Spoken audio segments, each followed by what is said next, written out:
Interior designer Gitamoni শইকীয়াই আজি আপোনালোকক এটা সৰু ঘৰুৱা টিপছ প্লাম্বিঙৰ এটা ঘৰুৱা টিপছ দিবলৈ ওলাইছোঁ, যিটো আপোনাৰ হাজবেণ্ডে বা আপোনাৰ ভাই ককাই ঘৰতে আপোনালোকক সমাধান কৰি দিব পাৰে।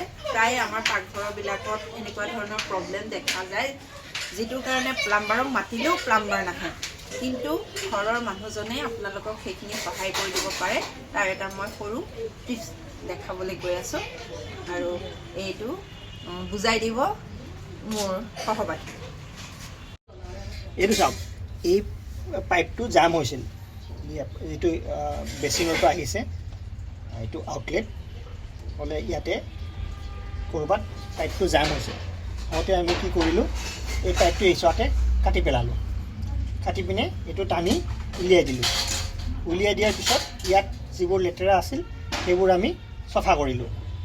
চফা কৰাৰ পিছত ইয়াত যেতিয়া আমি আকৌ লগাব লগা হওঁতে আমি এই চোৱা নতুন পাইপ লগোৱা নাই।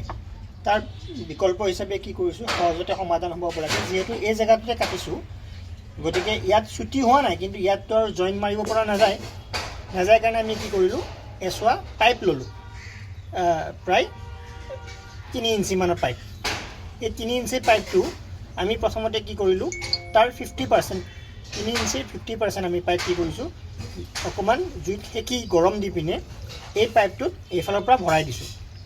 দি বাকী 50%টো আমি এই পাইপটোত ভিতৰত ভৰাই দিছোঁ। এইটো কৰাৰ কাৰণ কি মই বুজাই দিছোঁ। যেতিয়া এইফালৰ পৰা পানীটো আহিলে যদি আমি পাইপটো এনেকৈ এইটো পাইপৰ ওপৰত যিটো ভৰাই দিওঁ, তেনেহ'লে এই পাইপটোৱে কি কৰিছে, অলৰেডি ইমানখিনি জেগা অলৰেডি ভিতৰত সোমাই গৈছে। সোমাই যোৱাৰ ফলত পানীটো এইফালে বৈ যাব, ই বেক কৰি নাহে, যদিহে আগলৈ ক'তো জাম নাথাকে। তাৰপিছত আকৌ পাইপটো আমি কি কৰিছোঁ, এইবাৰ এই পাইপটো ইয়াত সোমাই দিছোঁ। ইয়াত সোমাই দিয়াৰ ফলত কি হ'ব, পানীটো যিহেতু বৈ আহিছিল, পানীটোৰ ইমানমান জেগা এই জেগাটো এই পাইপটোৱে লৈছে।